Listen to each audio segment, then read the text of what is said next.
Bi alamsay November kalo kile muga ani turu samba flani muga ani kile amun ba fle sanga naga wakati anga bololo kanala mali kona ya kata se mali ko kanama ambe au bela jilifu aga wakati utuwela obisi ga kwa kuna foni makono tene fuka se jumama ni watu sili ayo bismillah.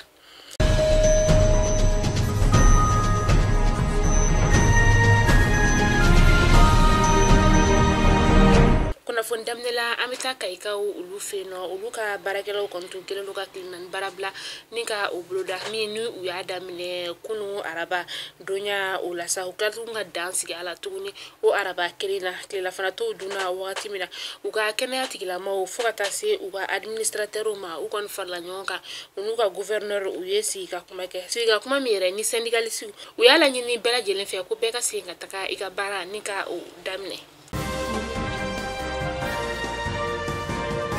ambita sa natara san ka ofeno sa dogo kun labaina ayirala ka fo ko dugu shegi o de kon farla nyonga sa na lamini o konna la sa dugu tigu fokata se la da la tigu andine tigu ulu masa muso ga la sigido o fana tumbi kene kon ro ga meru ulu be sembe ni ko ina u ya ira ka fo ko bolno blasebe o koni kera bolno blasebe mi yere sa ni allanyini na ka fo ko musumanu ka furu jona daga sigi ola fokata ga se bolokoli oma kwani ni bolono blasebe nkera oka akonna la sa ONG aprofem mani laklina bora ulu yorola amusaka yero bora urayum du peiba ga la sigide so ola anga warbo tigida mamunu bi barablala kabini tarata temeni nasa ayirala ka fo ukoni dansigi uga barabla ola kunumi ni uye bara uninka odamne bi November kalo kile muga ani duru samba flani muga ani kile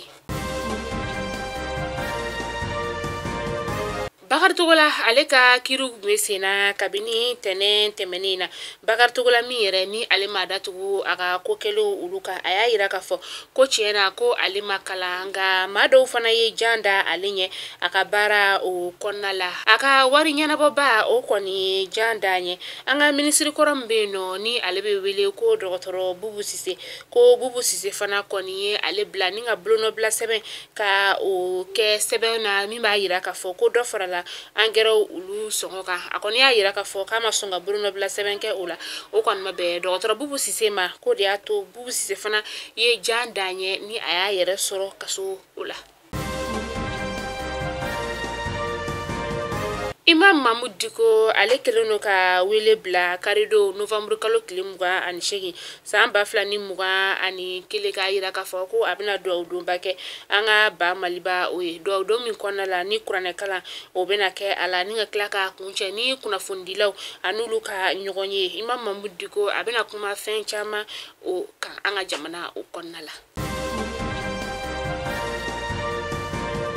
Amita kokan kibarula nantara kokan kibarula samba irola ka fo ko bi November kalo kile muga ani duru o don kere ni sa bingani wale mbeta ka an musulakaw ka an segere anga furuso konna la kata se nyama yauma ani haklilan oni anyogona chama biye o don kere ni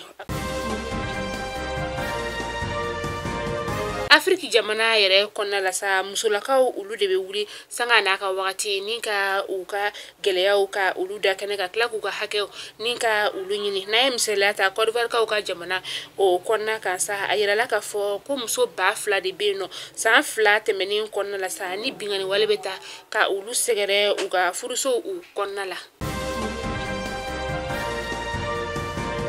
Tungarage ma muga ani wolon vlade be no munu ni uluntayana jila kunu November kalo kile muga ani nani ka utokulu ngono sa kube ukunda Fransika uka jamana o konona ka ayirala ka fo ko ma fla kon be ulu sera ka bojila ulu be lapitani sola ministri mbe no ni alenya shinembe jamana konna ko kan konya masa ale toko ye Giral Damanie ale kon ya ayira ka fo ko ma duru fana be no ma munu ni tega dara uluka ba police la ka ulu fe Mali kuna funi jabaran na jaba kuna funde mana tumbe ambulo kora bini ga da ukuloka ore tunyini nala manga joya mi nyo so na dona na tawla kuna funi kura ulu keneka au kambe jien wati were